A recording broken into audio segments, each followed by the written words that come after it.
Good evening, everyone. Uh, my name is Justin Drummond, and I am one of the workshop coordinators here with Ohio Thespians and OhEdTA.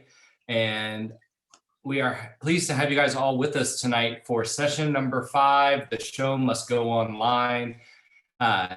Just while it's scrolling right here, we've got our session next week, which is about producing a virtual musical. We also have session 7 coming up in 2 weeks. That's best practices for the virtual world of theater with Gay Jones, and then making theater happen even during a pandemic with Rosemary Butcher from Concord Theatricals. So without anything else further ado, I'm going to hand things over to Katie Arbor, who is one of our other board members, and she's going to introduce our presenter tonight. Awesome. Thank you. Thank you. Hello, everyone. My name is Kate Barber.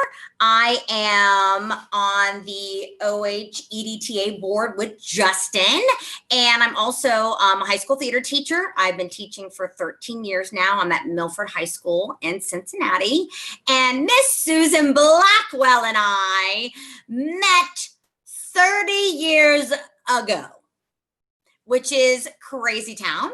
And we have remained not only close friends, but Susan has become an amazing mentor to me as I continue to teach and grow, not only as a performer, but as an educator. Susan has done some extraordinary things in her career, written a Broadway show, no big deal, Side by Side with Susan Blackwell, which I watched a few episodes with my boyfriend, Jonathan Groff today. And Susan has done a lot of educational outreach for EDTA. So I'm going to turn it over to the fabulous Susan Blackwell.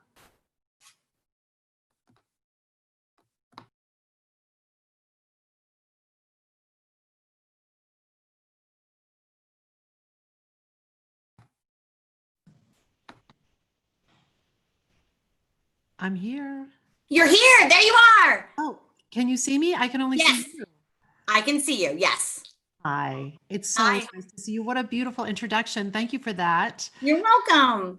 So what I thought we could do tonight in the time that we have is I have put together a presentation, and it includes my great collaborator, Scott Barnhart, who Awesome. I would love to introduce you to. He is actually teaching right now on the West Coast. So we Of course. recorded something that I would love to share with you all. And then that's going to be about 20 minutes. And then I thought we could open it up, take questions, and I could tell you everything that I have learned since the pandemic started about how to make virtual theater and how to really, I don't know, uplift people and inject some positivity into this experience that we're having right now. So Absolutely. did I mention I'm so happy to be here? I was kerfuffled by video, but I'm so happy to be here. You know, I'm from Ohio, and you know I love Ohio Thespians. So without further ado, why don't we take a look at this presentation, and then we'll open up the conversation. How does that sound? Sounds awesome. All right, here we go. Hello, friends. Hello. My name is Susan Blackwell. I am coming to you from beautiful upstate New York. If we've never met before, permit me to introduce myself. I'm a Broadway film and television actor. I'm a writer. I'm a teacher specializing in creativity and communication, and I'm an interviewer. For about 11 years, I've had a very silly chat show on Broadway.com called Side by Side by Susan Blackwell. And I'm also one of the co-hosts of The Spark File, which is a creativity podcast. In addition to all of that, I'm also one of the authors of the original musical, Now Hear This. And hi, everyone. I'm Scott Barnhart. I'm coming to you from sunny Long Beach, California. I was a Broadway actor from the cast of The Book of Mormon and Deaf West Big River, who's transitioned into a maker's life, a director, writer,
Hey, everybody. It seems like we're having a little bit of technical difficulty with Susan's video, so she's going to go ahead and restart it. It is 24 minutes, 25 minutes, so we have time that we're not going to run out of time. But she's going to go back and restart it because we had a little bit of a snafu where the sound shut off, and I'm not sure if you guys had the same problem. So Susan, if you'll go ahead and restart it, we'll try again. Justin, you may need to, I see that the host, which I believe is you, has stopped my video. So you may need to allow my video to appear in order for the attendees to see what I'm sending out. No problem. I will see what I can do. Okay, okay. There we go. Ask to start video. You should be able to. There we go. Let's try that again. I'm going to give it a spin. Hello, friends. Hello. My name is Susan Blackwell. I am coming to you from beautiful upstate New York. If we've never met before, permit me to introduce myself. I'm a Broadway film and television actor.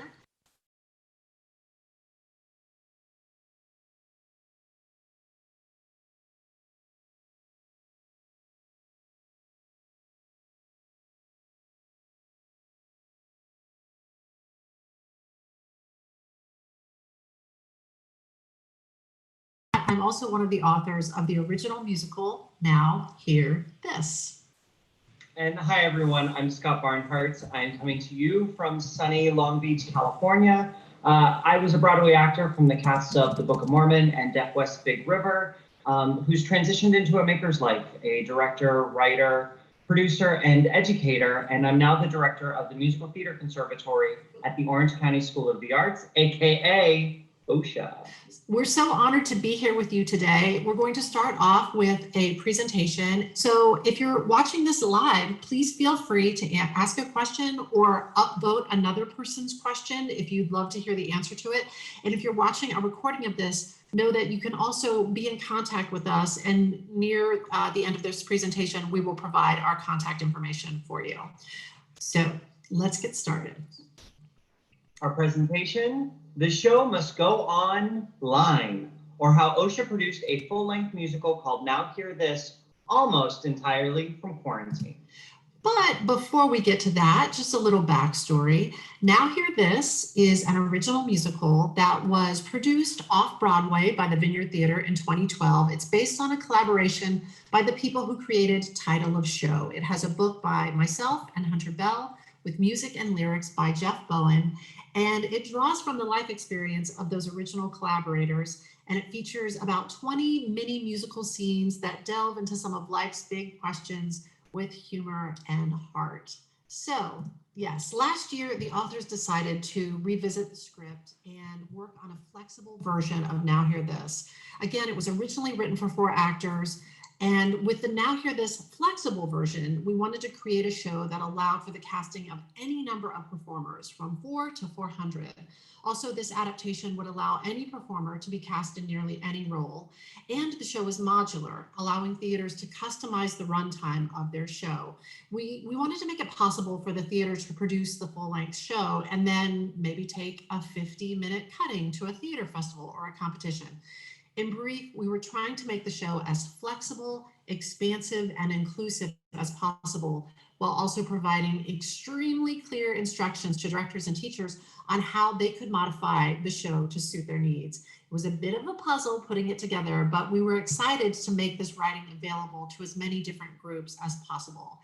Enter OhEdTA Musical Theater Conservatory teacher and director Scott Barnhart, who is interested in doing the show. Scott, take it away. Thanks, Susan. The Orange County School of the Arts is a public charter school located in Santa Ana, California.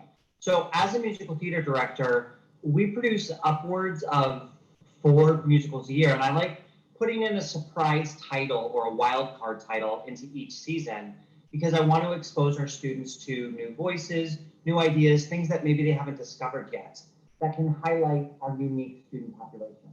And Now Hear This flexible version was absolutely the perfect title for our school. I was so excited to work on this piece when we were planning to put it into our normal theater season because I knew these teams would resonate with these universal messages that are in the show. So we, the authors, we knew Scott, we knew OSHA, we had had great experiences working with them previously.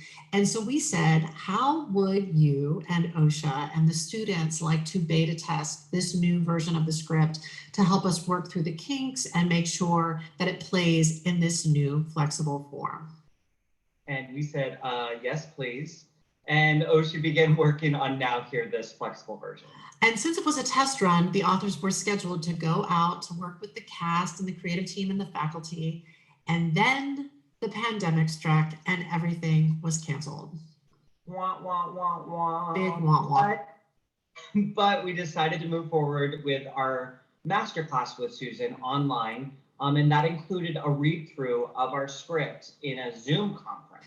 And even with the a cappella singing and the Zoom noise canceling, you could really tell that these students are wonderful, which led to this moment that we're about to share with you. And if you notice that I stutter and you notice that I stammer, I want you to know that I am surfacing this idea for the first time in real time. So I'm afraid I might get in trouble with Scott. I might get in trouble with school administration, and I might potentially set the students up for more disappointment and cancellation as the result of the pandemic. Let's take a look at this very dramatic moment.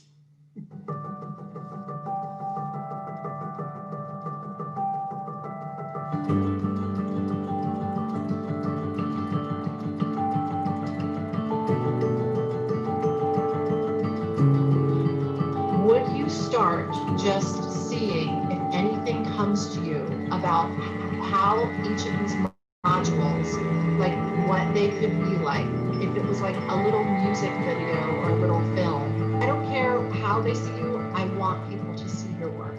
I want people to see you. I believe in you so much. That's all. So let's just try. Let's just try something. Let's try an experiment, and let's really see if we can remain in the Now Hear This.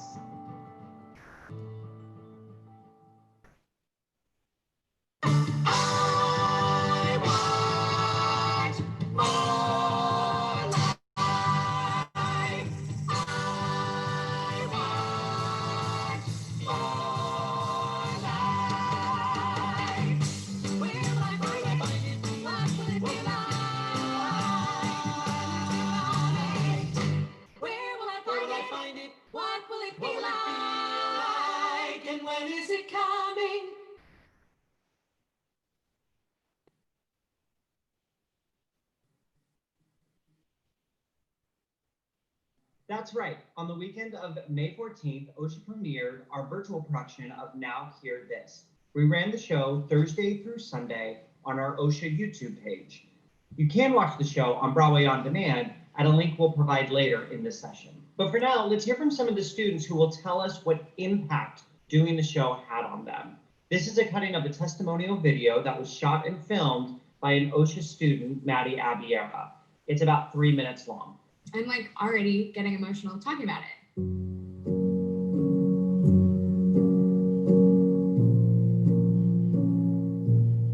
My name is Adam Castrione, and I am a senior in the Musical Theater Conservatory. Hi, my name is Mariah Bell Williams, and I am a 12th grader in the Musical Theater Conservatory. Hi, my name is Noe Maishige. I'm in the 12th grade, and I'm in musical theater.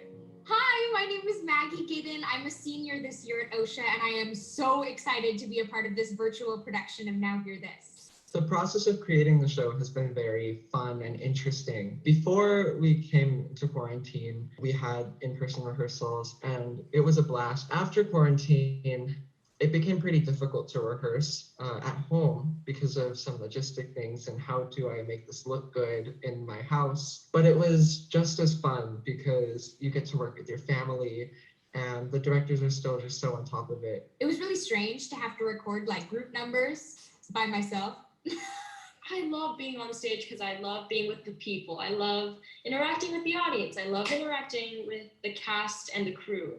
But I didn't have that in my camera stand in my own room. Really, I think my biggest obstacle in all of this was probably kind of like learning how to be self-sufficient and also remembering that I still had all of these mentors and people who were willing to help me even though they were through a screen, they were still there. It was my senior show. It was my last show I would have done at OhEdTA. Continuing to work on Now Hear This kept me moving and kept me happy and hopeful for the rest of the year, even when Thespian Festival got canceled, when prom got canceled, when graduation and senior night and all of those things I had been looking forward to for so long got canceled. I missed out on so many things that I've been dreaming of my entire life.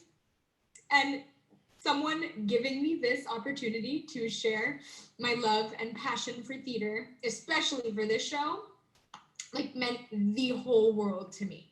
That even though we're in quarantine, that even though we can't like go outside, see shows, or there's still another way that we can make it work. And I hope people get inspired to go out there, not literally, but like to do the thing. I hope that after people watch the show, they understand that nothing holds you back more than fear or more than the idea that you can't do it. I want to tell everyone out there, literally anything is possible. No matter, it might take a lot of work, it might take a lot of time and energy, but literally anything is possible. Even in times of devastation, we can still work together and be creative and express ourselves.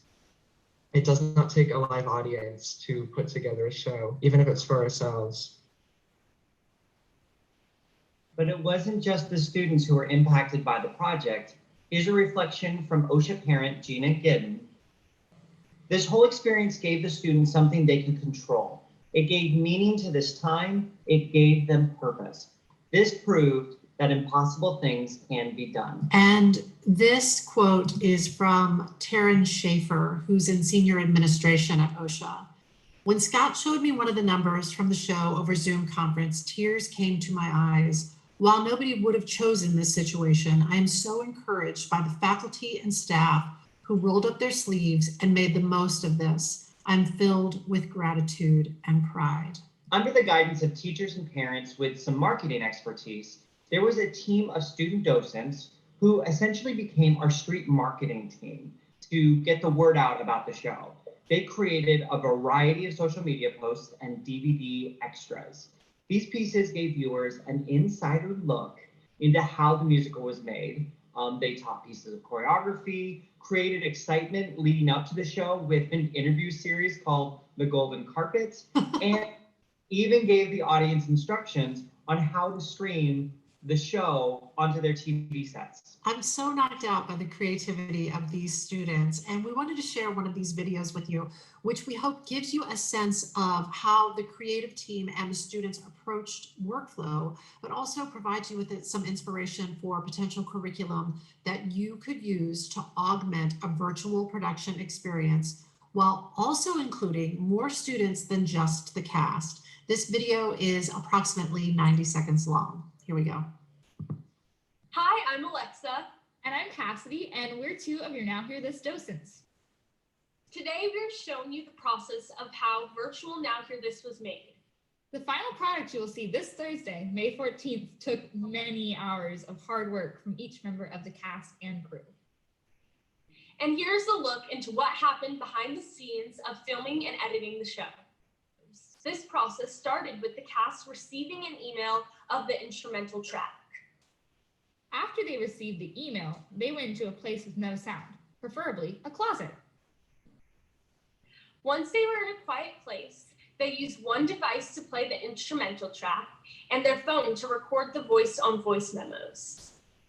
Then the cast emailed their vocals to Mr. Smith, who mixed all the voices together to make a cast recording.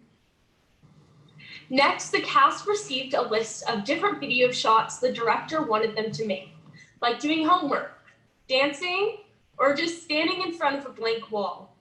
Then, in the location that the video shot list said to film, the cast lip-synced to the track. After sending those videos to Mr. Marinero and Mr. Barnhart, they chose the clips they wanted. Those videos are then sent to the editor to put everything together. We hope you enjoyed the show! That was fun. Obviously, we all learned a lot during this project, and we thought it might be helpful to organize all of our learning into a few lists. the challenges, the possibilities, stepping stones to success, and some helpful mantras. So let's start with some of the potential challenges. First of all, is student interest and buy-in. When I proposed, I stuttered and stammered out a proposal that we take this from a live experience to a virtual experience. It was unclear whether the students would even be interested. They had all gone through a lot of different disappointments. School was very up in the air, as it still is. And so we didn't even know if they would be interested. Turns out they were very, very interested. Securing digital rights is something that has to be contended with if you decide to do something virtually. I'm happy to report that Now Hear This and Are the Property title of show and lots of other titles are becoming available for virtual productions. And of course, there's always things that are in the public domain, things like you could do Shakespeare. Fear of leading in an unknown format. I know that this is true for Scott's co-director, Peter Marinaro, has said that he comes from the land of theater and dance, and he's not a film director. So there was a learning curve that had to be navigated when you're leading in an unknown format. Spoiler alert, for a lot of people that we know who are doing this for the first time, leading in a virtual paradigm, it's turned out to be one of the most satisfying creative experiences they've had in a long time. And we'll hear more about that in just a moment. Budgetary concerns. So you may be used to producing something in a live theatrical context, but what does it mean to produce it virtually when you might need software or you might need to bring on an editor? Losing ticket sales to the live event. So that can be rough. I know that a lot of schools and theaters really depend on those ticket sales, but sometimes that can be converted into buying tickets to virtual productions.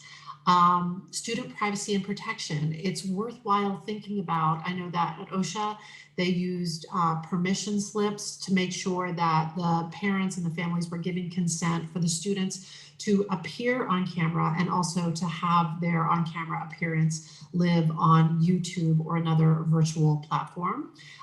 Access to technology is not equitable.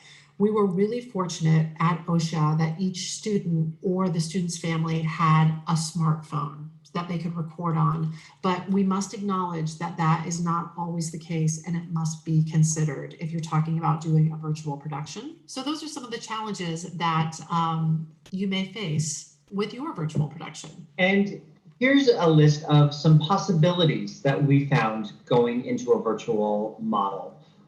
One being it provides everyone with fresh learning opportunities. And that's for everyone, teachers, staff, students. And the idea that you're all learning together is actually a big win in an educational setting in particular. Students enjoy more input and creative self-expression. We had one student who got to make all of his props and costumes for his number, Pick Me. And also there's a chance for family involvement. And you'll see when you watch that number, you know, he created the red flag from Les Mis out of a t-shirt and a stick from his home. And it's real fun, it's real funny, and it's just a great creative self-expression. There's collaboration with other departments. We enlisted some visual arts students to help us with an animation in the Golden Palace. And that was a great way to just sort of like build a team within our entire school. Audience location flexibility. I love this fact. If you have family members who live overseas are homebound, elderly, maybe immunocompromised, in a way they're allowed to attend this show in a way that maybe they couldn't in your physical space. It also allows students to rehearse and perform on their own time. Provides an alternative schedule for students with stage fright and or students with a really impacted schedule based on their academics or other needs. It generates an opportunity to celebrate rites of passage. One of our songs, Then Comes You, becomes a love letter to our graduating seniors, so you can really personalize it. Responsibilities can be scaled and customized for different students and different skill levels, talents, interests. Potential to collaborate with artists from multiple organizations and locations. I'm thinking an all-city musical, maybe an all-country musical, where students can collaborate from all over the country and or world. There's a huge possibility for donations and or fundraising, you know, depending on licensing and legal needs. the idea of this reach to a larger audience is really there and really valid. And it could expand opportunities for inclusion and access. For example, students with disabilities or neurological differences that maybe wouldn't have been able to participate in the same way in a live physical production. There are more opportunities in this digital format. So let's talk about some of the stepping stones to success. Start with one or two numbers from a musical that you love / can get the virtual rights to, and just give it a try. Just experiment with what it's like to create those numbers in the virtual format. Manage expectations, manage your expectations and the expectations of the students. We didn't know exactly what was going to happen with school, and I think a lot of those questions are still up in the air. So if you just manage expectations around how much of the piece you're going to do, or even what it's going to look like, it doesn't have to look like a big Hollywood professionally produced musical. Manage expectations around all of that. Provide strong leadership and organization. When I asked Peter and Scott and musical director Christopher Smith what they felt like were the keys to success, one of them was strong, clear organization, how you organize and name the video files that are being uploaded by the students so that the editor can access them easily. So really strong leadership and strong organization. Providing clear direction and then flexibility. So for instance, providing students with a very clear shot list, but then being flexible about what they bring back. So that is going to give the students an opportunity to really put their creative stamp on things as well. Creating reasonable timeframes for successful completion.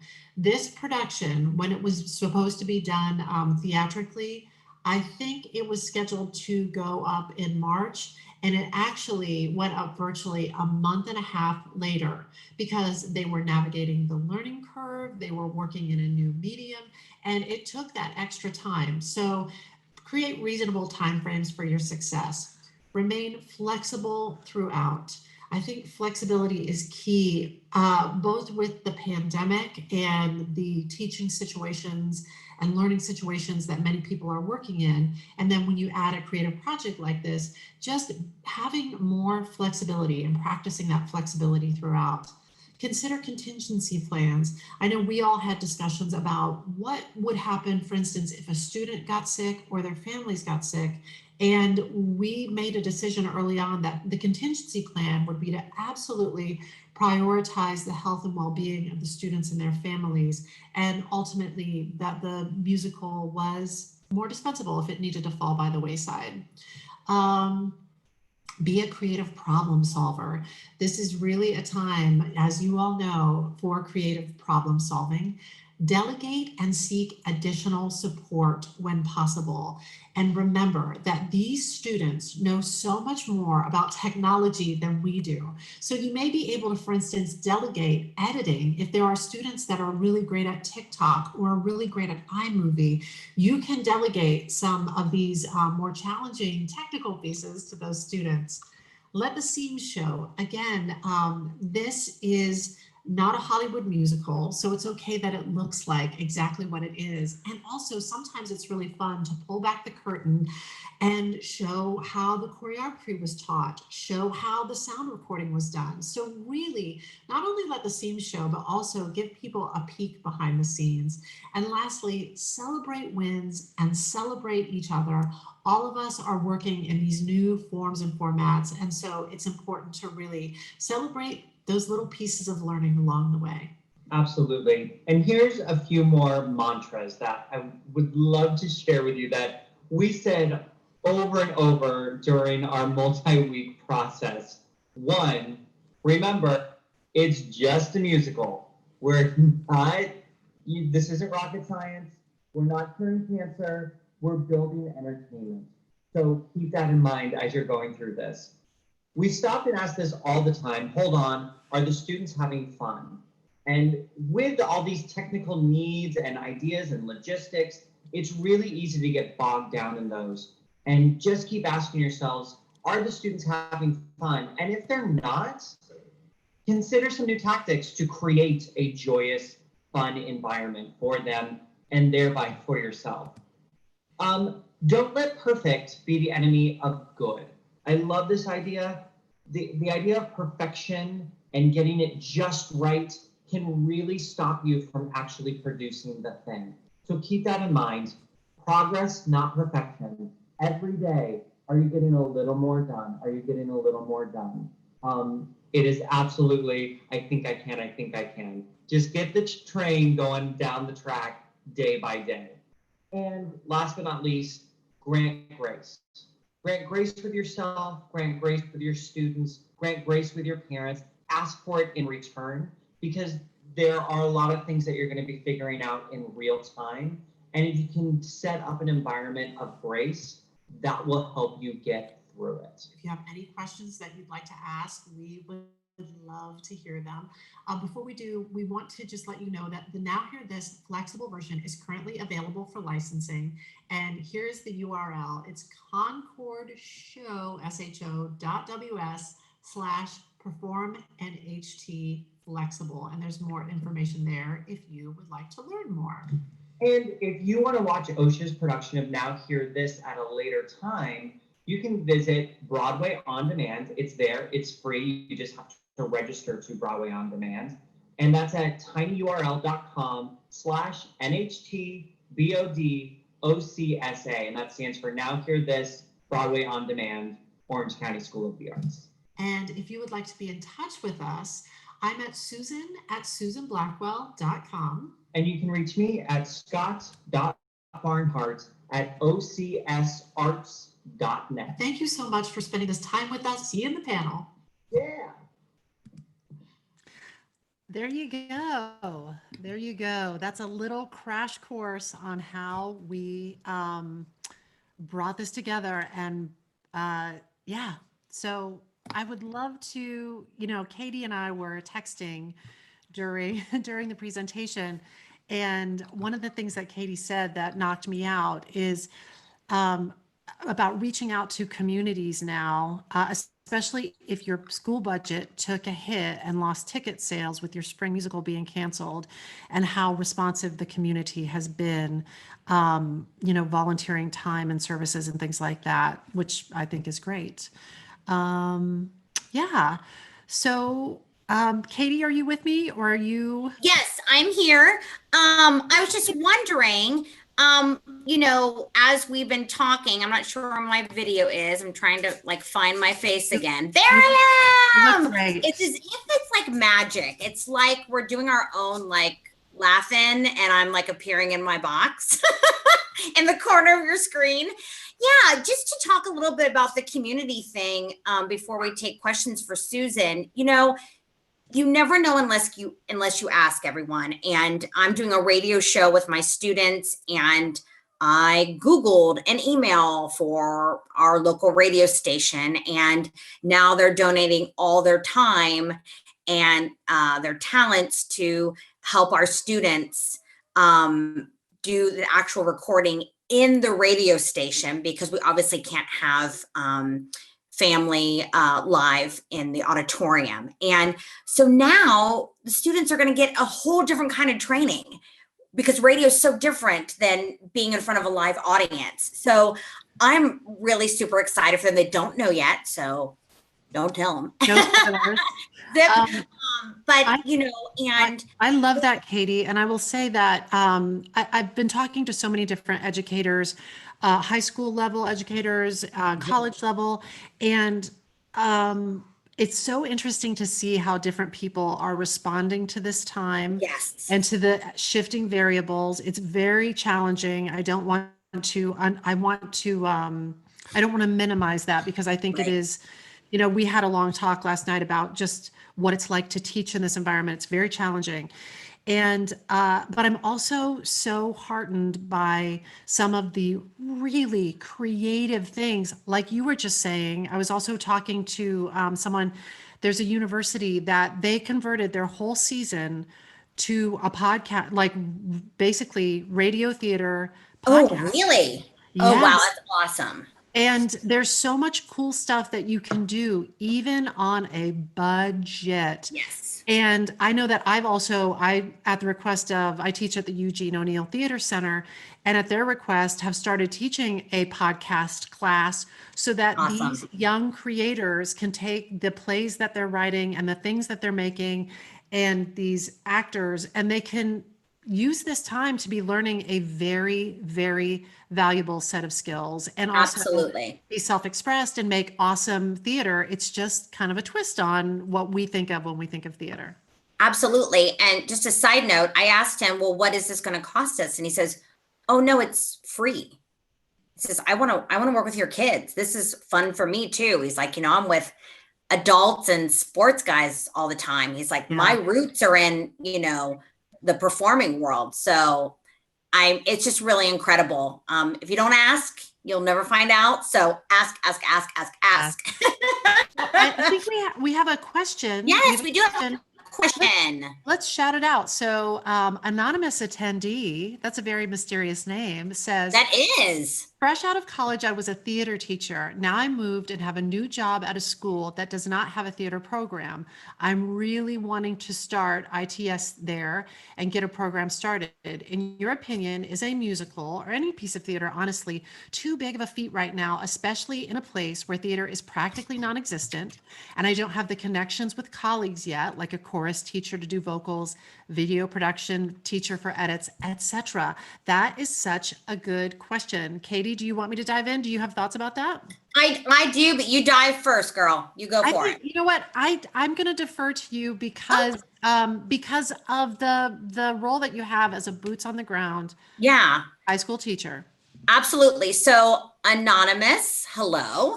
I absolutely believe you can do it. I think that sometimes we hold ourselves back because we're scared of really what we're doing, but the kids are going to go along with you as long as you're excited and you're focused and you're getting them in there doing something. I really think you should go for it. I think you should do the musical.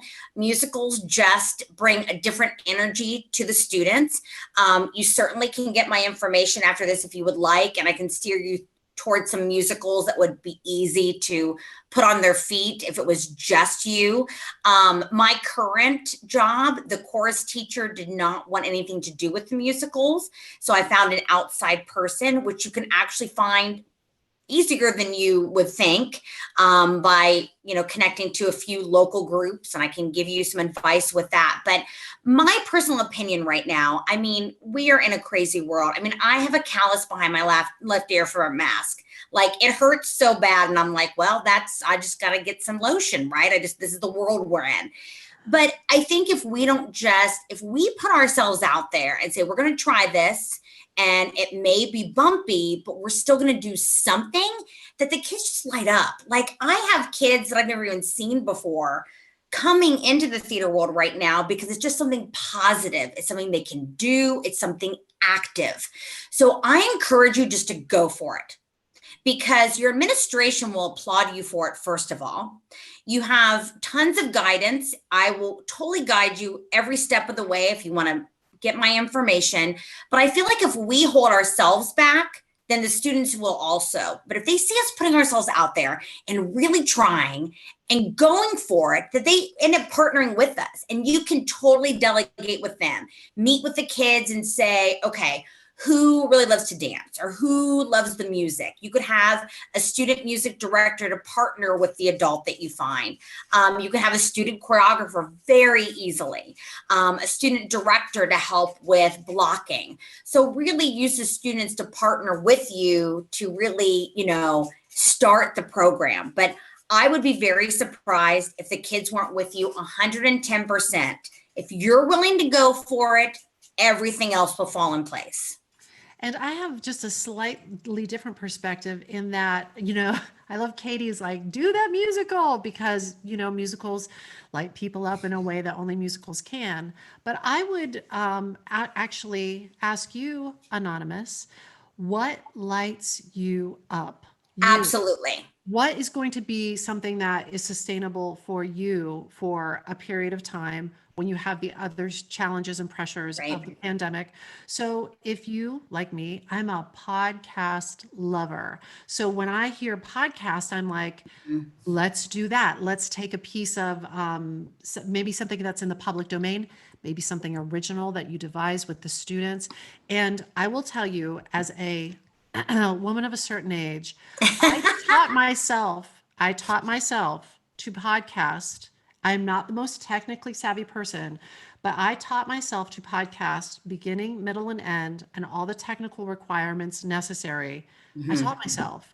And so I'm sort of like, I love it because it feels like it's something that I can do independently if I don't have the relationships yet to Mhm. to rely on. It's something that myself and my students, I know that we could feel our way through that and solve that. But Absolutely. I would start by asking you, Anonymous, what lights you up, and Right. having that be the departure point for what you decide ultimately to do. Yeah. And just to piggyback on that, I do find that initially when you're just starting to build a program, that as the director and as the teacher, loving what you're doing will be super important, like being super passionate about the material and really loving it. You will find as you continue on that you sometimes don't pick things that you love, but you know the kids will. And so you'll learn to dive in and find your love for it, and because you know how into it they are. But it could be a huge ensemble show where all you need is a trunk full of stuff. So there's are ways to go about it that you don't even need much money in order to really have a great final project. So if the musical's not the route you want to go, because maybe you're nervous about finding the music director and the choreographer, there's so many great ensemble pieces that very little needs to be done as far as set and costumes for the kids really to grow and build an ensemble. And I guess the other question you want to ask yourself is, what parameters are in place where you currently are around the pandemic, and what is permissible? If you're completely virtual, that's Right. going to impact, what you ultimately Absolutely. decide to do. So, Absolutely. good question, Anonymous. We wish you the best. I hope, let us know how it goes. I know. And now I'm really intrigued by I know. Anonymous. Like, I met mystery Susan human. at SusanBlackwell.com. Let me know what you decide. I know. We have a question from Katie Lauren Powell Mitchell. If our program typically produces 6 shows a year, wow, Katie, That's crazy town. I have a headache. that's a big program. What number would you think is realistic this year? Just curious. Now, I would want to know a little bit more information in terms Right. of where is your school at in terms of your pandemic protocols? Are Mhm. you able to do anything together live? Oh, is Katie on the scene? Katie, are you here? Katie, did you just become a panelist? Hello, I guess so. Hi. Oh Katie. my gosh, you're so pretty. Thank you. Katie, can you tell us, you must teach at a very large school to do 6 shows a year. No, well, it's not full-length productions either. There's like a drama fest of 1 act. There's 2 straight plays. We have 2 musicals. So, and then one devised full-length production that the kids typically write. And so I'm just trying to figure out what you think is like realistic. I've been trying to map out and think about all this. We are completely virtual for this whole first semester. Yeah. And it looks like we'll probably be virtual for the whole year. So completely online. And yeah, so I'm just trying to figure out what's realistic to even start. Like I want to set those expectations for the students, and I want to lay the groundwork, and I would hate to disappoint. So I feel like it should be less than that. But I also want to make sure that I give them all a fair opportunity. Absolutely. Can I ask you, are you a 1-person operation over there, or do you have, for instance, in this first, are you on semesters, did you say? Yes, we're on semesters. In this first semester, would you typically be the person who's overseeing multiple productions, or are you sort of working on a musical and somebody else is working on a play festival? How much manpower do you have? If I'm being honest, I'm new to this school this year, so that's another element of it as well. But it sounds like that in the past, the person has mostly been in charge of it, but they do have student directors for 2 of those shows. Got like it. The show and the Drama Fest, the one act festival. How many are in the student body? Again, I'm new, so I don't quite know off the top of my head yet. Okay. But it sounds like you have a lot of folks there, which is great. I will just tell you, I'll just provide you with a few pieces of information. I don't know that I have the exact answer, but I do want to share with you what I do know. So there's a summer theater program for high school and early age college students on the campus of UCLA. And they did, now hear this, in 3 weeks. Wow. They did it in 3 weeks. They had adult creative leadership in terms of a director, a choreographer, a musical director, and they brought in an editor. But they got it done in 3 weeks. And the great thing about the way we've structured this flexible version of Now Hear This is you could watch it in the production. It's a great production, but it's much more complex. The editing is much more complex. And as they got deeper into the show, it just becomes a little bit simpler and simpler. And because it's modular and flexible, they didn't get to all the numbers, and that was okay. It was still in, they weren't in any sort of violation of the Concord's agreement about how the play had to be done. So it was great. The Now Hear This production that the Orange County School of the Arts did, as I said in the presentation, I think that they were supposed to put it up in the live theatrical context, maybe in about 2 months. And it took them an extra month and a half just because they were all working in this new virtual way. And the learning curve where it's sort of like, how to oversee a live production of a musical. I'm sure many people who are in attendance tonight, how to work that and project manage that. But when it's something new, if it was me, this is just me. Oh, you should also know there were 2 directors. They had started with 2 directors for the live theatrical production, and they were really lucky because when they got into the virtual realm, they divided and they conquered.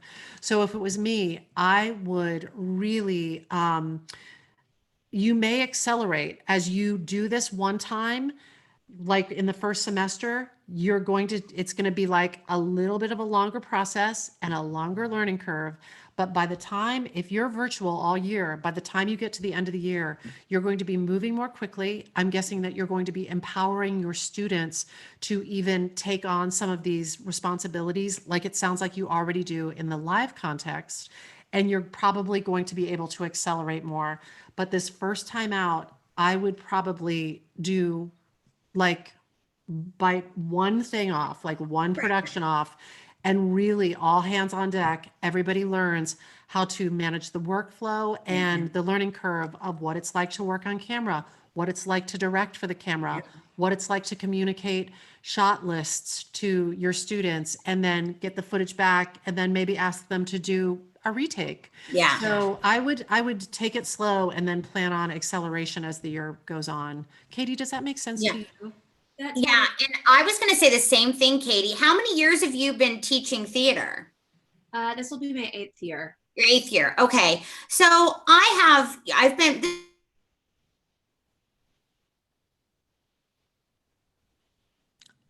I just lost. Yeah, I think Katie Herber's audio locked up. So Katie, the one thing I was going to say is also thinking about it, looking at what you're producing, could your 10-minute play fest become 10-minute radio plays? Thinking what things you could do to do different mediums that kind of keep it simple, but kind of keep the same things going. So simplifying, could the devise piece, those things that are a little bit more free flowing format, can you make those into a different format and it doesn't have to be the produced video? And that might be a way to keep the kids engaged, but also keep it manageable for you and them. Yeah. And I think also, just choosing one show and really focusing on that process throughout, since you're still getting to know the kids, you're still getting to know the school, the community dynamic. So I agree with Susan, like take one great production and really take it piece by piece and take it through that year. I don't think you have to worry about the expectation that they've done 6 shows prior, because I personally think that's too much. Pandemic rules. Yeah. I mean, Yeah. I think that's a lot. And I think, you're excited, you're at this new school and you're all virtual and you're teaching theater. So give yourself some grace and take a deep breath and do one fantastic show process virtually. Take the time to really piece it all together so that by the time you do it in March or April, it's just felt like an extremely incredible learning process to get to that final moment, because it does take twice as long virtually. Yeah. There's just an extra time to communicate the work, get it done, get back on. What if the internet's not working one day? So just know that time frame is going to suck it all up. So I have a few great people. Susan's obviously an incredible resource right now since they've done this, but there's also other teachers that have done this process already if you want to connect with them for a little bit more guidance. But I think you will soar if you focus on one great thing for the virtual year and really build your relationships with your students. Or if you really have the manpower, Katie, maybe just say, we're going to just tackle one thing for this semester. And I think it will show you like how quickly you can work, get those students on board, get their skill sets tuned up so that you can put them to work for subsequent pieces of the year. And you can really make a informed decision about how many other projects you want to tackle. Absolutely. I think we have another question from Anonymous. Like, I need to meet this human. Before we move forward, Katie, she just went away. I hope that answers your question. And there is something I want to say, in case any of you who are on this are going into overwhelm, like, how am I going to do all that is required of me as a teacher, potentially as a parent right now, and then somehow during a pandemic, navigating this changing terrain, and then balance something like this on top of it. I just want to say 2 things about that. Well, the first thing I want to say is, if you're feeling those feelings, that makes sense to me. This is just to acknowledge this is an incredibly challenging time. But I will tell you, I just want to share this possibility with you.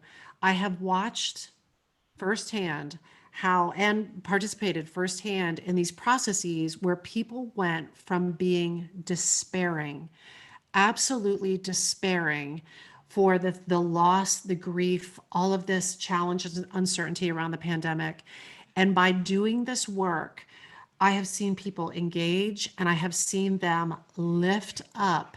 And the way that those seniors that you saw in that video talk about the conclusion of their senior year, if we had just said, I'm so sorry, this is terrible, it's all canceled, versus how they feel they're part of something historic because they contributed to what is one of the first full-length virtual musicals, high school or otherwise, to come out of the pandemic. Their spirits were so lifted by that, and they were so engaged by that work they were doing. And time again, they said they made more of a creative contribution to this because in many cases, it was them and a parent or a sibling filming. They were left to their own devices and they could really contribute creatively. The way that it lifted them up and lit them up was so significant. And it was true for the teachers too.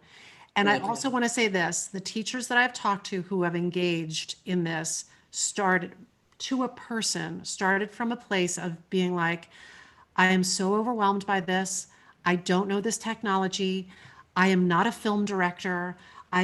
This is not my wheelhouse. To a person, each of them has said, this is the most satisfying, creative experience they have had in years because they became students again and navigated this learning curve. It really has brought communities together. So you may be in overwhelm now, and you may ultimately not choose to engage in this, but if you do, know that the potential is there for uplift and real engagement and genuine satisfaction during a very challenging time. Agreed. Yeah.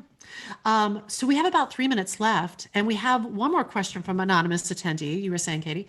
So, hi, anonymous here again. Hi, anonymous. You mentioned really getting kids excited about being part of a production. The kids you had experience with wanted to do something, so they were very gung-ho about participating. Growing up, I was in schools with excited kids, and as a teacher, I started with an established program with excited theater kids, but now with no program and a pandemic, we're on hybrid schedules, so we see different kids Monday, Tuesday versus Thursday, Friday. Do you have any suggestions for creative ways to pump kids up about theater if they have never experienced it at their school before? What a good question. Anonymous. Whew. Good questions, Anonymous.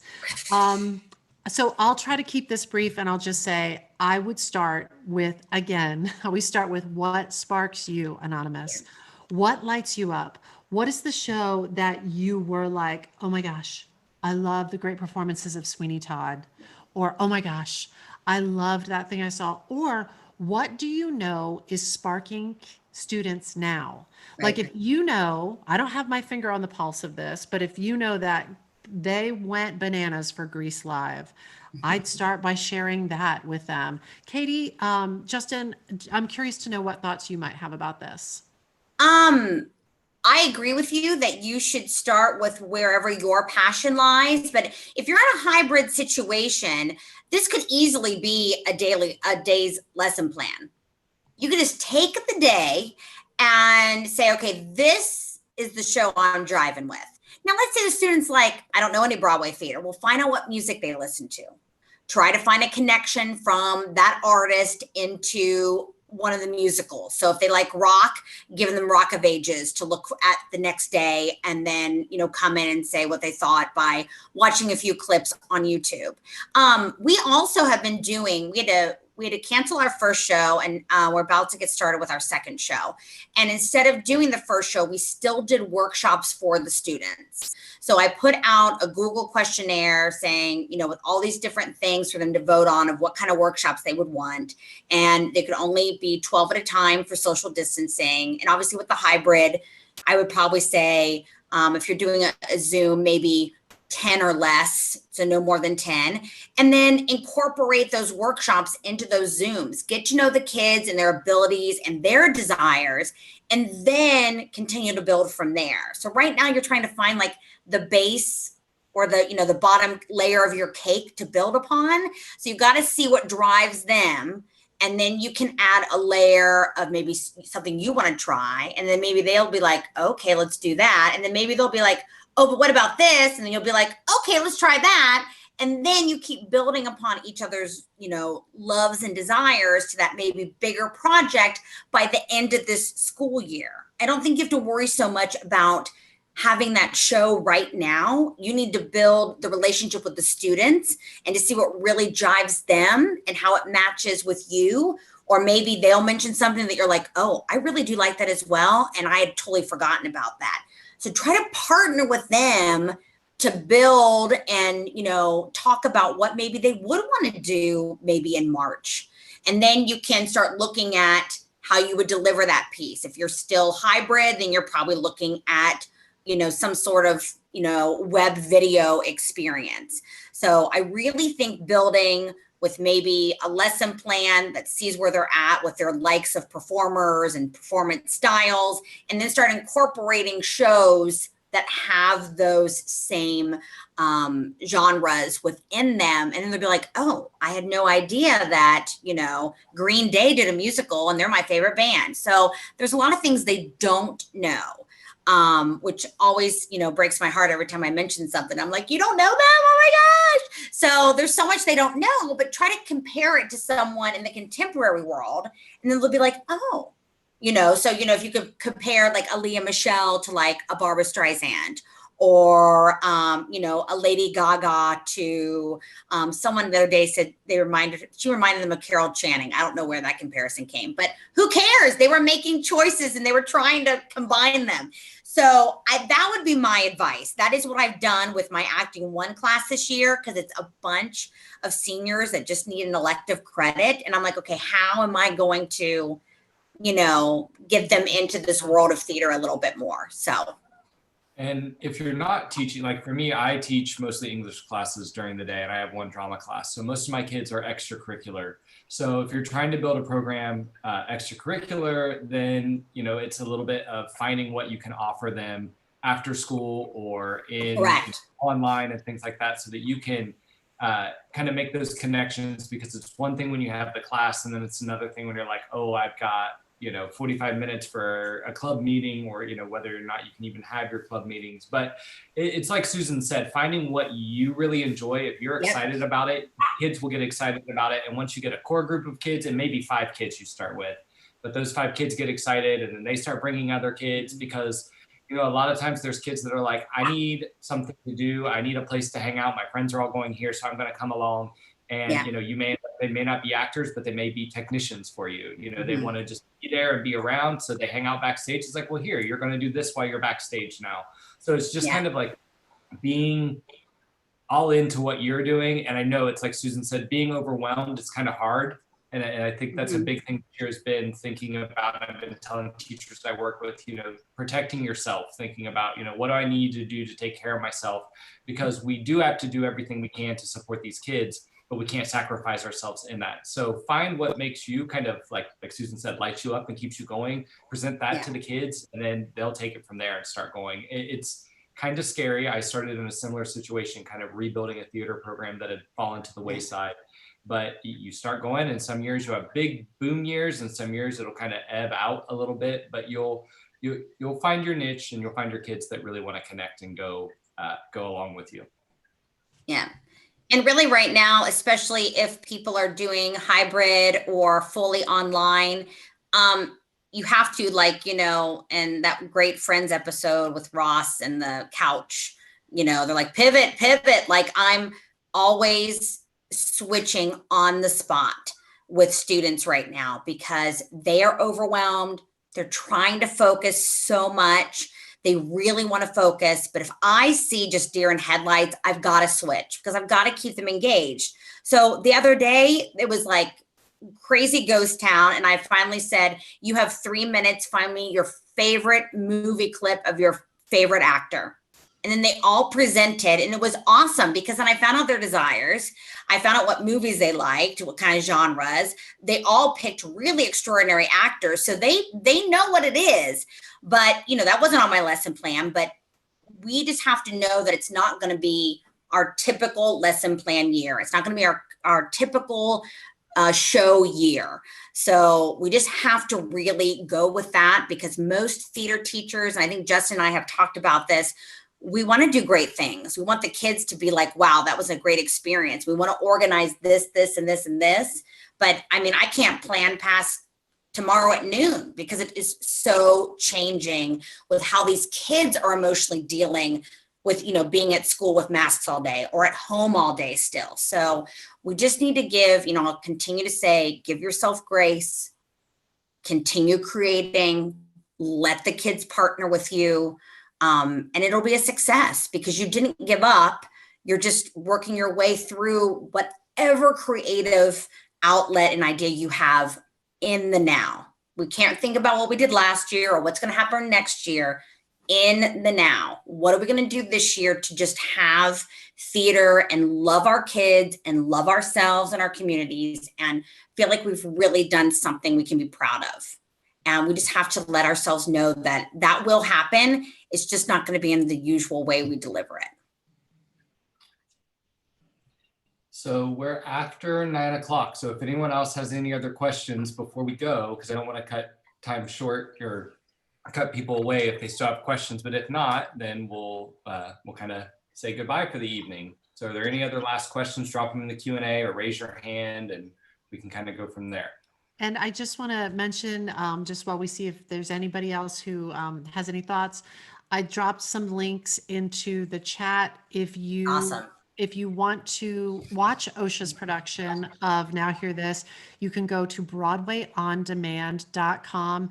You just have to, I think you just have to generate a username and password, but it is free. And there's lots of other good free content on there. But you can see what they did. And they did that all with, they were using browser-based software like wemovie.com to edit, so they didn't have to download any footage to their desktop, so they didn't gunk up their hard drive with lots of footage. They used a Soundtrap to edit sound and sort of collaborate online with their sound editing. But you can see what their final product was, and yeah, I think it's super, super inspiring. Yeah, I do as well. Thank you so much for having me. It's a pleasure. Susan, I can't thank you enough. I know that you are so busy, and what you continue to give theater education is extraordinary. So we just can't thank you enough for being with us tonight and sharing all of this. And if we have any questions and they can't get a hold of you, we'll send them your way. And just thank you for such an incredible partnership, because, you know. It is my joy. It is my joy to be here with you. It is my joy because, you know, I love Ohio. I love Ohio theater. I love Ohio thespians. So that's right. I'm so happy to be here with you. And yes, if you're watching this, please don't hesitate to reach out. Awesome. Thank you so much. Mwah, mwah. Thank you. And we'll see you guys next week for our presentation on producing online musicals. Yep. Sounds great. Thank you, Justin. Bye, everybody. Bye.